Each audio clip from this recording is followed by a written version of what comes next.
रामराम शेतकरी मित्रांनो, आज मराठवाड्यामधील ऊस उत्पादक शेतकऱ्यामध्ये आज हा प्रश्न आहे की ऊसाची लागवड रोपाद्वारे करायची का कांडीद्वारे करायची. मराठवाड्यामधील ऊसाचं उत्पादन हे 40 ते 50 टनावरून 80 ते 100 टनापर्यंत आपल्याला जर न्यावायचं असेल तर ऊसाची लागवड ही रोपाद्वारे केली पाहिजे.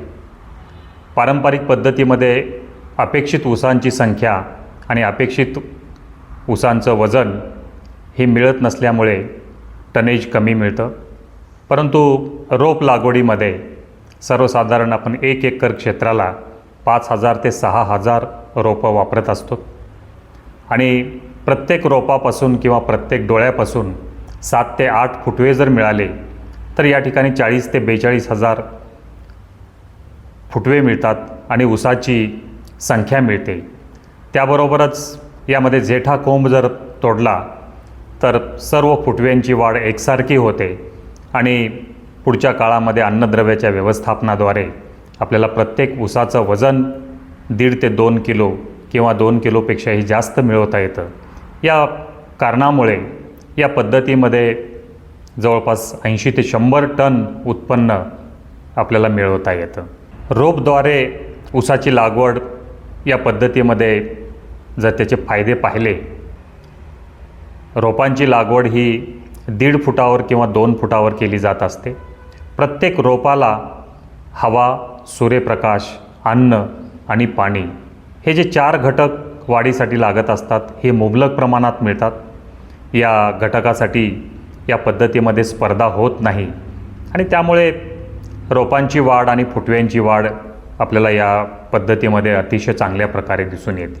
या पद्धतीमध्ये जे काही संशोधन झालेलं आहे त्या संशोधनाचे निष्कर्ष जर पाहिले तर पारंपरिक पद्धतीच्या तुलनेमध्ये रोपाद्वारे लागवड केल्यानंतर एकरी 10 ते 12 टन फक्त रोपाद्वारे लागवड केल्यामुळे टनेजमध्ये वाढ होते असे निष्कर्ष संशोधनामधून आलेले आहेत. यामध्ये दुसरा जर फायदा आपण पाहिला तर कारखान्याला ऊसाच्या लागवडीची जी नोंद आहे ती 1 महिन्यापूर्वीची होत असते. त्याबरोबरच खरीप हंगामाची काढणी झाल्यानंतर आपल्याला पारंपरिक पद्धतीमध्ये पुरेसा वेळ पूर्व मशागतीसाठी मिळत नाही. परंतु या रोप लागवडीमध्ये खरीप हंगामानंतर पुरेसा वेळ पूर्व मशागतीसाठी मिळतो आणि त्यामुळे रानाची मशागत चांगली होते, रान चांगलं तयार करता येतं.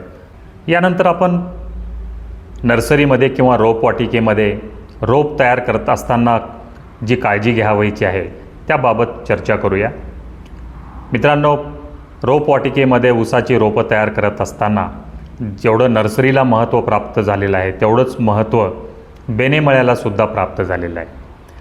प्रत्येक नर्सरीधारकाने किंवा शेतकऱ्यांनी रोपे तयार करत असताना बेनेमळा मेंटेन करणं अत्यंत आवश्यक आहे.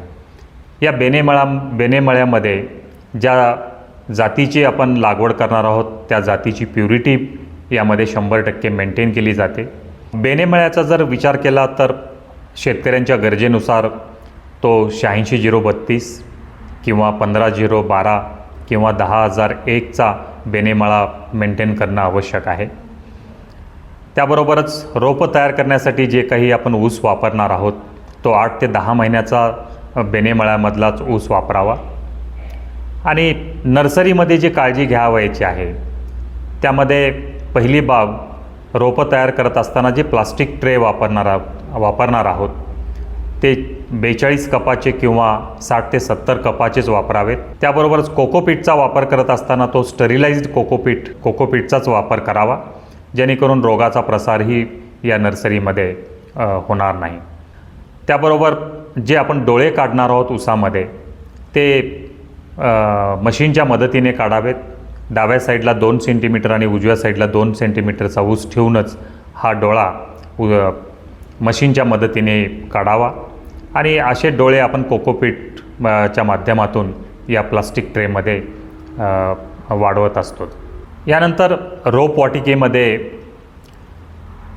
रोपं तयार करण्यापूर्वी जी बेने प्रक्रिया करावयाची आहे त्यामध्ये डोळा बाजूला काढल्यानंतर असे जे काही डोळे आहेत हे क्लोरपायरिफॉस 200 मिली आणि 22 टीन 100 ग्रॅम प्रति 100 लिटर पाण्यामध्ये घेऊन या द्रावणामध्ये हे जे काही डोळे आहेत हे 10 ते 15 मिनिटं बुडवून ठेवावयाचे आहेत आणि त्यानंतरच आपल्याला या कोकोपीटमध्ये किंवा प्लास्टिक ट्रेमध्ये वाढवण्यासाठी घ्यावयाची आहे.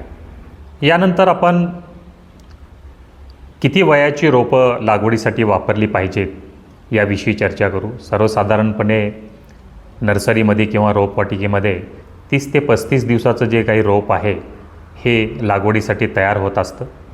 परंतु रोपवाटिकेमध्ये प्रत्येक रोप 3 टप्प्यामधून गेलं पाहिजे. पहिला जो टप्पा आहे तो पहिल्या 10 दिवसापर्यंतचा, ज्यावेळेस आपण ट्रेमध्ये हे डोळे भरत असतो कोकोपीटच्या माध्यमातून, अशी ट्रे भट्टीमध्ये ठेवली पाहिजेत पहिल्या 10 दिवसापर्यंत. सर्वसाधारणपणे हिवाळ्यामध्ये भट्टीमध्ये 10 दिवसापर्यंत हे ट्रे ठेवले पाहिजेत, जेणेकरून डोळा चांगल्या प्रकारे उगवून बाहेर येत असतो. यानंतर जवळपास 10 ते 15 दिवस सावलीमध्ये किंवा शेडनेटमध्ये ही रोपं ठेवली पाहिजेत. आणि शेवटचा टप्पा जो आहे किंवा शेवटची जी 10 दिवस आहेत ती हार्डनिंगसाठी उन्हामध्ये आपल्याला ही रोपं ठेवायची आहे. अशा 3 टप्प्यामधून जर रोपं गेली तर ॲक्च्युअल आपण शेतामध्ये लागवड केल्यानंतर ही रोपं लवकर सेट होतात आणि मॉर्टॅलिटी रेट जो आहे तो अतिशय कमी राहतो. नर्सरीमध्ये आपण अन्नद्रव्याचं व्यवस्थापन जर पाहिलं तर कोकोपीटमध्ये जेवढं काही अन्नद्रव्य असतं हे अन्नद्रव्य रोपांच्या वाढीसाठी पुरेसं नसतं आणि त्यामुळे अगदी सुरुवातीला आपण जर ह्युमिक ॲसिड 20 मिली आणि 19-19-19 25 ग्रॅम प्रति 10 लिटर पाण्यामध्ये घेऊन जर आळवणी घेतली तर मुळांची वाढही चांगली होते आणि रोपांची वाढ सुरुवातीच्या अवस्थेमध्ये अतिशय चांगल्या प्रकारे करून घेता येते.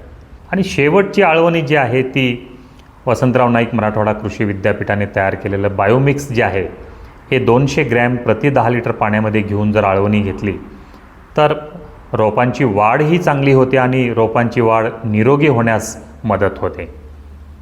त्यानंतर पीक संरक्षणाच्या बाबतीमध्ये जर आपण विचार केला तर रोपवाटिकेमध्ये एक कीटकनाशक आणि एका बुरशीनाशकाची फवारणी जर घेतली, ज्यामध्ये क्लोरपायरिफॉस 20 मिली आणि कॉपर ऑक्सीक्लोराईड 25 ग्रॅम प्रति 10 लिटर पाण्यामध्ये घेऊन या रोपवाटिकेमध्ये रोपावर जर फवारणी घेतली तर कीड आणि रोगांचा जो काही प्रादुर्भाव आहे तो कमी होण्यास रोपवाटिकेमध्ये मदत होते. आता ही 30 ते 35 दिवसाची रोपं रोपवाटिकेमध्ये तयार झाल्यानंतर लागवडीसाठी ही तयार असतात आणि प्रत्यक्षात शेतावर लागवड करत असताना आपण ही लागवड 5 बाय 1.5 फुटावर किंवा 6 बाय 1.5 फुटावर करावयाची आहे. 5 बाय 1.5 फुटावर जर लागवड केली तर सर्वसाधारण 6,000 रोपं प्रति एकरी लागतात आणि 6 बाय 1.5 फुटावर जर लागवड केली तर जवळपास 5,000 रोपं प्रति एकरी लागत असतात. लागवड करत असताना 5 फुटावर किंवा 6 फुटावर सरी पाडून घ्यावी. सर्वप्रथम सरीला पाणी देऊन घ्यावं आणि पाणी दिल्यानंतर ज्यावेळेस वापसा येईल त्यावेळेस कुदळीच्या मदतीने किंवा टिकावाच्या मदतीने 1.5 फुटावर आपल्याला मार्किंग करून घ्यावायचे आहे. या ठिकाणी रोपाची लागवड करत असताना रोप लागवड केल्यानंतर दोन्ही साईडने आपल्याला पायाने दाबून घ्यावायचे आहेत, जेणेकरून ते रोप सेट होईल आणि यामध्ये मॉर्टॅलिटी जो आहे तो आपल्याला पूर्णपणे कमी करता येईल. काही दिवसानंतर जेठाकोंब तोडल्यानंतर या रोपामधून फुटव्यांची संख्या अतिशय चांगली प्रकारे मिळते आणि फुटवे हे एकसारखे फुटतात. यानंतर प्रत्येक फुटव्याचं रूपांतर हे जे ऊसामध्ये होतं त्या ऊसाचं वजन जर आपल्याला 2 किलो किंवा त्यापेक्षा जास्त मिळवायचं असेल तर या पुढील काळामध्ये आपल्याला अन्नद्रव्याचं व्यवस्थापन अतिशय चांगल्या प्रकारे करावं लागतं. या अन्नद्रव्याच्या व्यवस्थापनासंबंधी आपण पुढच्या टप्प्यामध्ये माहिती घेणार आहोत.